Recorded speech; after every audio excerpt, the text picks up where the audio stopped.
Hello guys.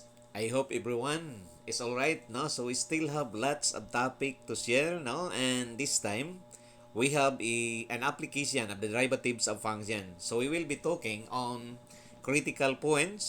So this can be maximum or minimum points and a point of inflection in a curve. Okay, so a pure curve is trace. This is its graph, no? Now, we have to recall that our first derivative of the function is actually the rate of change of the function. And there we can say function can be increasing or decreasing. No? Now, even without the graph, no, we can determine whether function is decreasing or increasing from the value of our first derivative. Okay? When y prime is greater than 0, no, when you assign a value of your x or your independent variable to your function, and the value of your y prime will come out to be positive, that would mean that the function is increasing. Now, if you have a graph, now you can easily see it now out from the increasing value of y when we increase the value of x. So, in an arc EB, now, for example, so the function is said to be increasing because the value of y increases as you increase the value of x. As you move from left to right, so you are increasing the value of x. So, makita na to that our curve, no, is actually changing, no, and it is at an increasing value. So the function here is said to be increasing. Okay, so from b to d, so the function is actually decreasing because as we increase the value of x, what will happen to our y? Nag-drop at ng y. So that's why our curve is in a position like that. Okay, now in the value of our first derivative, even if there is an absence of a graph, no, basta doon na lang kay value of your first derivative, then you can determine whether function is increasing or decreasing. Okay, so y prime less than 0 or negative, then function is said to be decreasing. So you have to assign a value within the interval. No? So, in between b to d, so if you take a value of x here, you will notice that the value of your first derivative will come out to be negative. Okay, now, the position of your tangent, no? So this is a tangent line passing through a point A as a point of tangent C. So the angle of inclination, okay, can you recall what is an angle of inclination? So it is the angle that a line makes or your tangent makes with the positive x-axis. The angle of inclination here is actually less than 90 degrees, or that is an acute angle.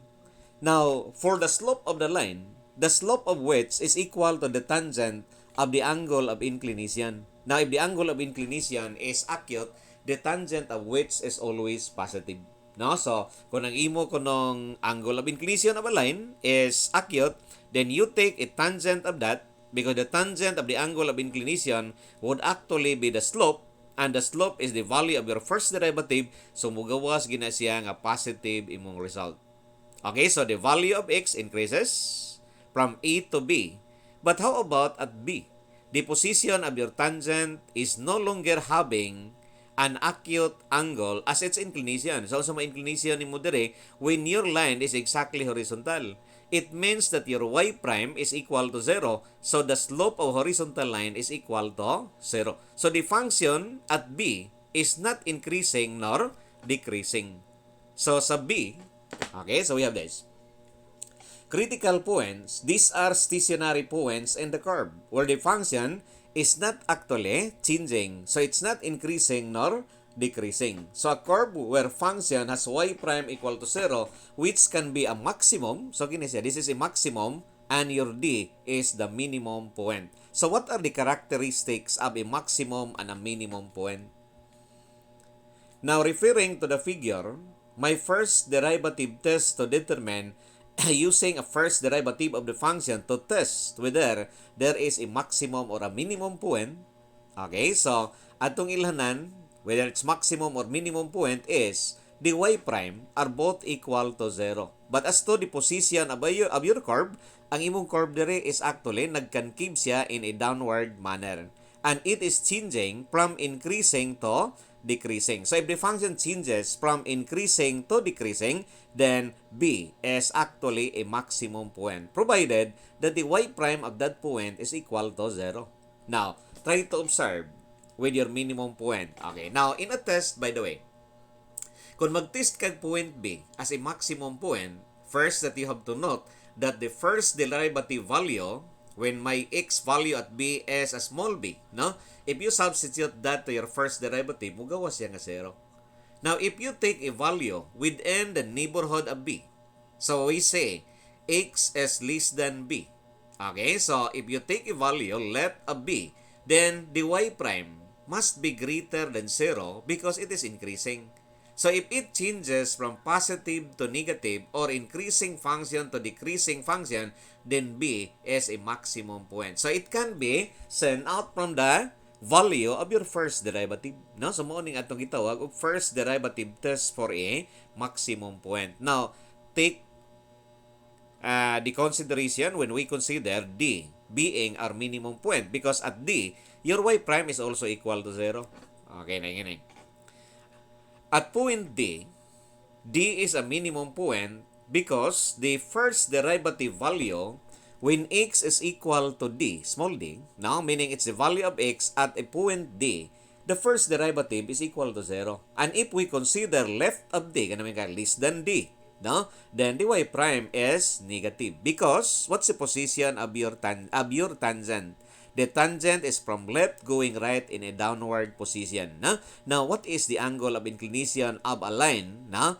Which is in a position from left going right downward? No? So, the angle of inclination, no? Okay, where is my cursor? No? If I have a horizontal line here, no, and I take an angle from this horizontal line to the position of my tangent, the angle of inclination here is more than 90 degrees or we call that as an obtuse angle. Now, taking the tangent of the obtuse angle to get the slope or the tangent of the angle of inclination to get the slope, you will notice that the value of which will come out to be negative. So, the y prime, because the tangent of the angle of inclination is the slope, no? And it is the value of your first derivative, so your y prime will actually be negative in an interval from b to d.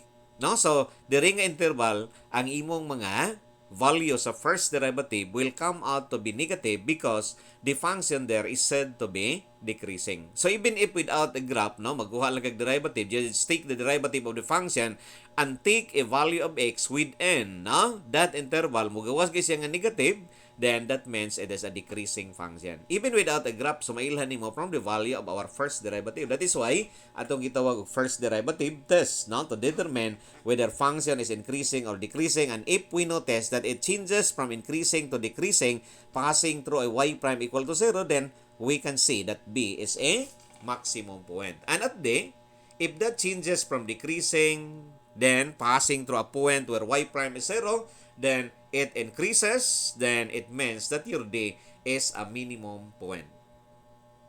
Okay? Now, what is the significance of a secant derivative of a function? It's also related to concavity and a point of inflection. Again, I consider the same curve. Now,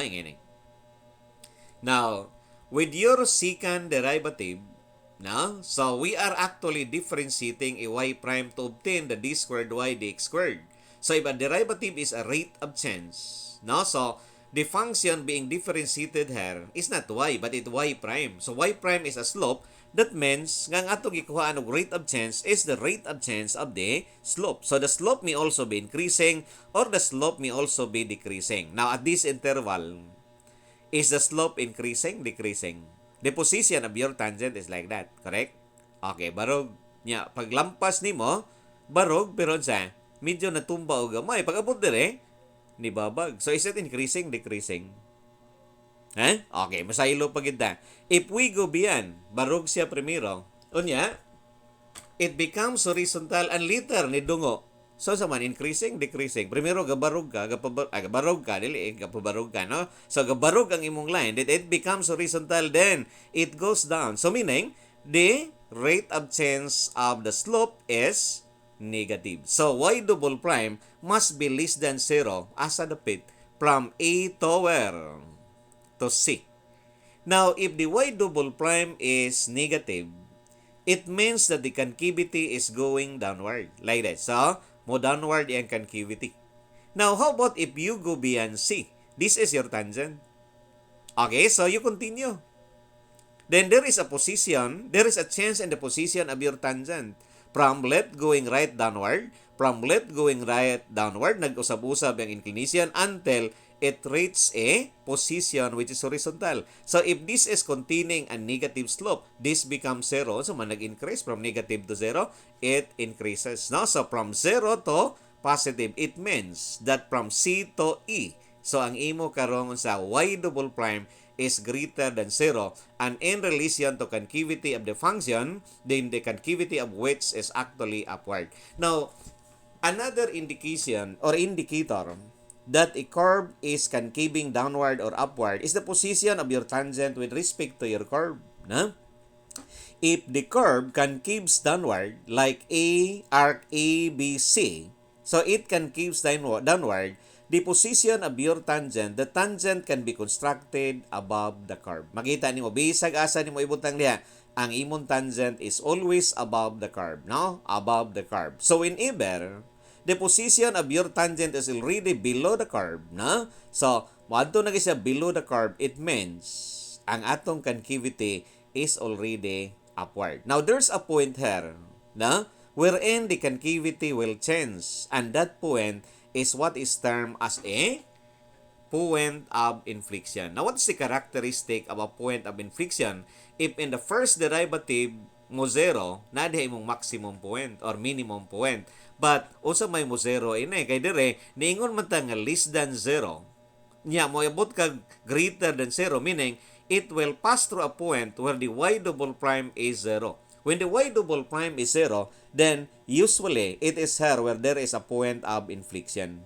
So, the point of inflection exists when the y double prime is zero, and if you notice, the y double prime from its left is negative, it will change to a positive beyond point C. And that means, mo change gani imong y double prime from negative to positive or from positive to negative, then it means there is a point of inflection at C. Now, another test for a point of inflection is the y double prime must be zero and the third derivative must not be zero. Because as you observed ganina, if my y prime is equal to zero, my y double prime, the next derivative or the derivative whose order is 1 greater than this, no? Dili gina siya mo zero.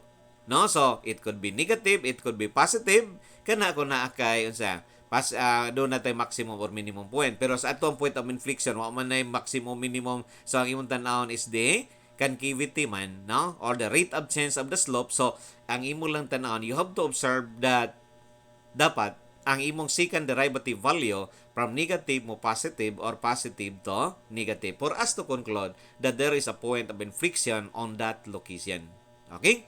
Now, y triple prime needs to be unsa having a value which is not zero. Kaya kung mo zero gani imong third derivative, then meaning wala sa point of inflection at C even if ang imong y double prime is equal to zero. That is why doon na test process. No? So maorasan to kung kanang imong y double prime pa negative dire nya sa unahan it's also negative, so wala sa na sa point of inflection. So we still need to test the presence of the existence of a y double prime even if the existence of the point of inflection when y double prime is equal to zero. Dapat ato pa na siyang subject into test. So with your maximum and minimum point, they will be subjected into a test process.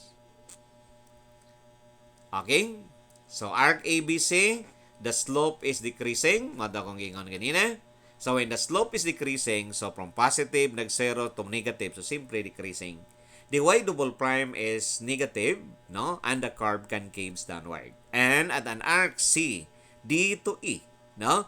The slope is increasing because it changes from negative 0 to positive, no? So, the concavity will be upward. Kana kung imong value sa second derivative, so you have to check its value kung positive or negative to determine the concavity of your curve. Now, the point of inflection, as I've said, is a point where the concavity changes. The point of inflection is actually mo excess siya when the second derivative is equal to 0, which can be tested using the SDT. So, SDT is when mag-consider ka sa value sa second derivative, and if there is a change from negative to positive or positive to negative, then there is a presence of a point of inflection at this location. Now, the third derivative test, as I mentioned, so masayon eh. Kay once your second derivative is 0, then imo lang i-compare that the value you are using now in the third derivative of the function will not be 0 for you to conclude that there is a point of inflection at C. So, directly substituted to the third derivative kung adto ka sa third derivative test. Okay, the significance of the second derivative if we will be using that to test the maximum or minimum point. So, by second derivative test, for the critical points, maximum or minimum point.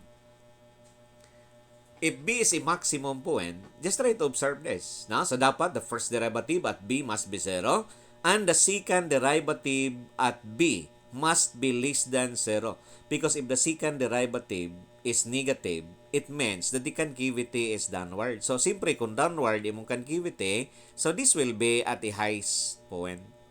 So, mailhan mo nga maximum point by just looking on the value of your second derivative. So, it is directly substituted to the second derivative and you have to check only whether the result is positive or negative. If the result is negative, then concavity is downward. Minimum, okay, so kung minimum, ang imuhan din as a minimum, so your first derivative must be 0. And the second derivative at D, dapat sa positive so that we can say that the concavity is upward. So kung upward, na siya sa lowest point. Now, the second derivative test for critical point sometimes will be inferior. Under what condition? That is if by substitution, mugawas imong second derivative equal to 0. So, dili ka ka-compare kung mo positive or negative, mo man na itong ilhanan that it is concaving upward or downward. Okay? But if that becomes 0 or there is no value of your first derivative to exist, then SDT is actually inferior. So, if mag-failure, then you will be forced to apply the if dt as its test. Okay? So, mas maayo magod ang SDT because it is done by direct substitution. Now, use the SDT if it is easy to differentiate. But if there is a little bit complication in the differentiation of function, so you may stop only up to the second derivative, up to the first derivative when you are testing for the maximum minimum point. Okay? So, sa ato ang SDT, sa ato ang point of inflection, pwede rin sa gamuhunong up to the second derivative for the point of inflection test. But if it is easier to differentiate up to the third order, then do the differentiation to test your location of a point of inflection. Okay, now when you are given a curve and all these points are needed, the maximum point, minimum point, the point of inflection, and then the graph, The maximum and minimum point are actually they are actually termed as the critical point. The point of inflection is a point where the concavity has to change, okay? Now, how to get the maximum, minimum point, or the critical point? So, you are given here a summary. Just solve for the y prime. Set the y prime to 0 and solve for x. Then apply the f dt or maybe s dt if the value of x maximizes or minimizes the function value. Then continue solving the problem as further required. Okay, because up to here, ang imuhang ma-determine is only a value of x whether that maximizes or minimizes the function value. Okay, let's start working with the critical values or critical point. Okay, I solve for the y prime. Okay, so that is the derivative of my function. I go up to the second derivative. What's the use of second derivative? So for maximum, minimum point, this can be used as a test. For point of inflection, so second derivative is really needed.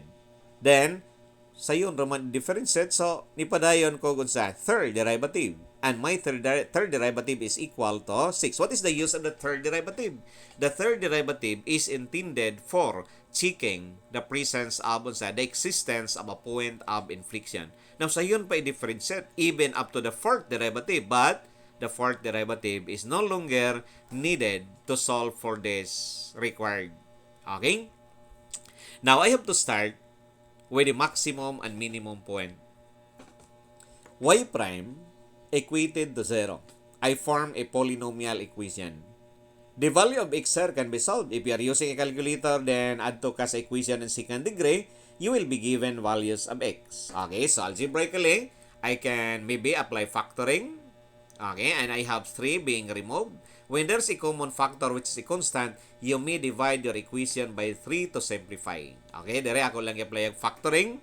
And then, we have x squared minus 4x plus 3. I can apply, again, factoring of the trinomial. So, the factors are x minus 1 with x minus 3. So, 3 will not give you any root because if you divide by 3, so this is good as wala siya nag-excess. Now, wala siya variable, so wala siya root makuha. So, these two factors will actually give you the root. X equal to 1 is the 0 of your equation, so it's a root. X equal to 3 is a 0 of this equation, correct? So, it's a root. Now, I do not know yet whether there is a maximum or a minimum point at this location. That is why I need to apply the test. So, it is easy to use the SDT and the critical point or the presence of a maximum minimum point. So, I may start with the SDT. Now, if I'm using or I'm testing a value of x equal to 1 will be substituted directly to the second derivative. Where is our second derivative? 6x minus 12. So, 6 times 1 minus 12 is equal to negative 6. What is the significance of a negative 6? That means, it is, negative. So, negative gani, so at x equal to 1, it's horizontal. Will it go up or will it go down? Decreasing slope. So, simpre, kung decreasing iyang slope, padungo o gina, kita bago kang ni-decrease nga ni-barog, no? Okay, so, padungo o gina, no? So, kanto wala ka kita nagbarog o nagdungo, no? Okay, basta, just try to imagine that if there is a horizontal tangent, beyond which, no? The tangent will actually form a position from left going right downward, no? So, that means, that is, on a concavity which is downward. So, if that's downward, so, this is a highest point, so, at x equal to 1, there is a maximum point. Okay, so imong ilanan is the value of your second derivative. Okay? Dapat dili mo 0. Okay, kung mag-0 sa ibuti pasabot, it doesn't mean that there is no maximum nor minimum point, but it only indicates that the SDT is inferior. Mapugos kag balik sa imong FDT. Okay? Now, another value of x is 3. So, the second derivative value when it's 3 is 6 times 3, correct? Minus 12. That is a positive result. Positive means increasing slope. If it's increasing from horizontal tangent, then it will go up from left going right upward. So if you go with your curve will be like that. So that means it defines a lowest point. That means that the concavity is upward. It means that there is a minimum point at x equal to 3. Now, for comparison, let us try na using the first derivative test. Okay? Now, we were able to identify critical numbers. Now, the values of x, we call this as critical numbers. Na? So, x equal to 1 and x equal to 3. So, I plotted this in our x-axis because 1 and 3 will actually defines interval on your x-axis. So, we have 1 up to a negative infinity, okay, and we have 1 to 3, and 3 to a positive infinity. Now, we have to look at the behavior of our function here, no? Now, if x equal to 1 will be subjected into test, no? So, madugay-dugay because you have to consider two values, no, as a test number. Mayingon pa nga, when x is less than 1, to consider an interval here. So, kung 1 siya, like, unsa, 0. So, what is the value of your first derivative when the value of x is 0? This is your first derivative, di ba? So, sa ato pa, if we have 0, 0, the value is 9. positive first derivative, what does it mean? First derivative means sa rate of change of the function. So the function is increasing because it is plus. So function is increasing. Okay? So to check whether or to confirm that there is a maximum or a minimum point, dapat mo change ihang sign. Okay? So greater than 1, like unahan sa 1, like 2, as your test number, you may use value in decimal if there is no integer value. Okay, now, when it is equal to 2, substitute to your first derivative, then what's the result? Okay, so that is 2 or dire, so it will come out to be minus 3. Minus 3 means decreasing if that's negative, so decreasing function because first derivative refers to a rate of change of the function.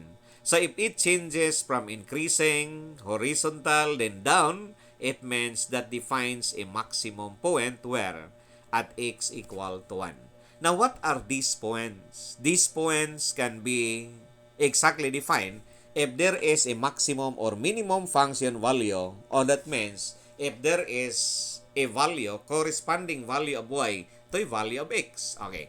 For x equal to 3. Okay, kadali na. So, test pa ta. O pa na kung matest at 3, sorry. When x is equal to 3, I also consider value less than 3. Okay, so like pila to, na? Left of 3. So, to, and it comes out to be minus 3, decreasing function. By the way, kung walay change in the value here, na, negative niya, negative sa dire, so that means it's not a maximum nor a minimum point. But we call that point as a point of inflection. Using your first derivative like this, no? If the result when we say x less than 1 is positive, beyond 1 it's also positive, so meaning it cannot be maximum nor a minimum point, but it is considered as a point of inflection on x equal to 1. So doon ay possibility nga dili siya maximum nor minimum point if the sign of your first derivative will not change from a value less and greater than the critical number we are subjecting to test. Okay? But kini nag-change mo sila tanan, negative to positive, sa to ko negative to positive, that is minimum point because the tangent will be like that, horizontal then up, no? So that's circular pa na. Okay? Now, how about this point?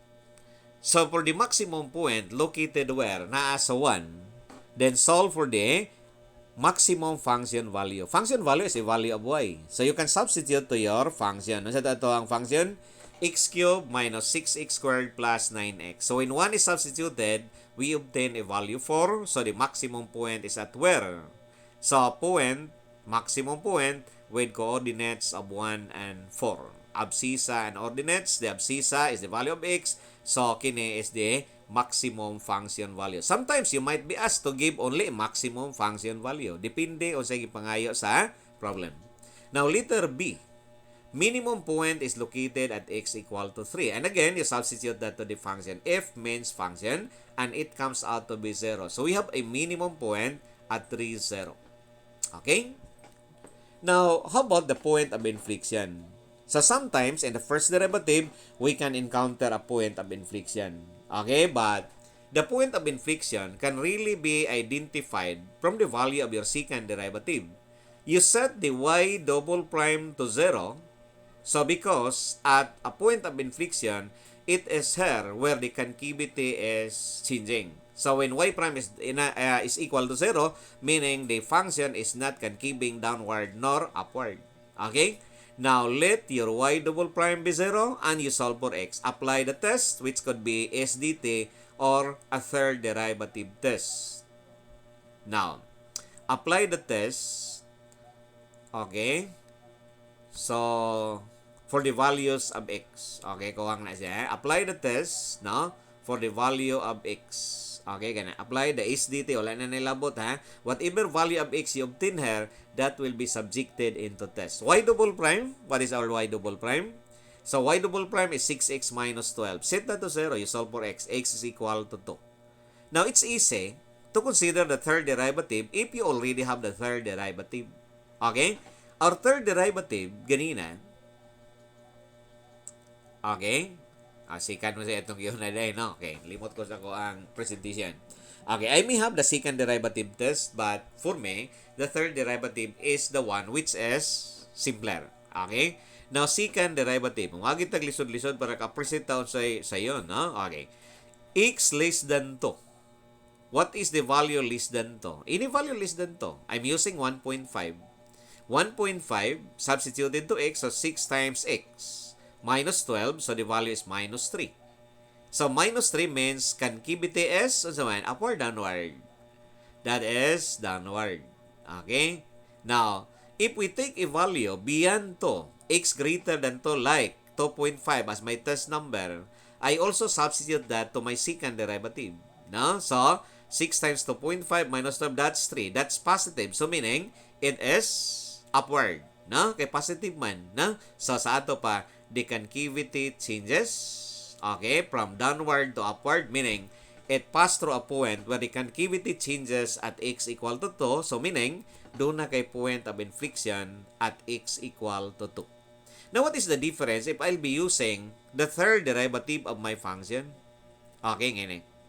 Now, using the third derivative, but my third derivative, no, this is supposed to be function in x, but it's only a constant. So, whatever value of x you will be using, you substitute that to your variable, and there is no variable involved here because it's a constant, then the third derivative value remains to be 6. And if this is a value 6, so this is not affected by substituting any value. So, it won't be 0. So, the third derivative is not equal to 0. Kaya kung mo 0, sa tibot ipasabot, it means that there is no point of inflection. But this can't be 0, and the only possible location of your point of inflection is at x equal to 2, both ipasabot nga ang atong point of inflection is really at x equal to 2. And that is simpler if you will be using the third derivative test. So, if there is already a third derivative of the function, so make use of the third derivative of the function. Okay? So, okay, that's the condition. Now, solving for the function value in x is equal to 2, substitute lang. Okay, so x cubed minus 6x squared plus 9 times x when x is equal to 2. So, the value of the function is also 2. So, the point of inflection is at 2, 2. Then, you can now proceed with your graph. Okay, so this is the graph. So, the function is increasing here, reaching a maximum point, then it will go down. Okay, then this is a point of inflection, 2, 2. Then, this will go down up to a minimum point, then it will again go up. No? So, this is a maximum, minimum point. So, the concavity is downward. Okay, but beyond here, the concavity is upward. Okay, so that's the graph of our curve reflecting the maximum, minimum point, and the point of inflection. Okay, so this is just a polynomial curve. So, dali na because continuous man itong function. Okay, so that's all for the maximum, minimum point, point of inflection, no? So, this is again a geometric application of the derivative of function. Okay? So, thank you and bye-bye. So, more to share in the next tutorial video. Okay, so bye-bye.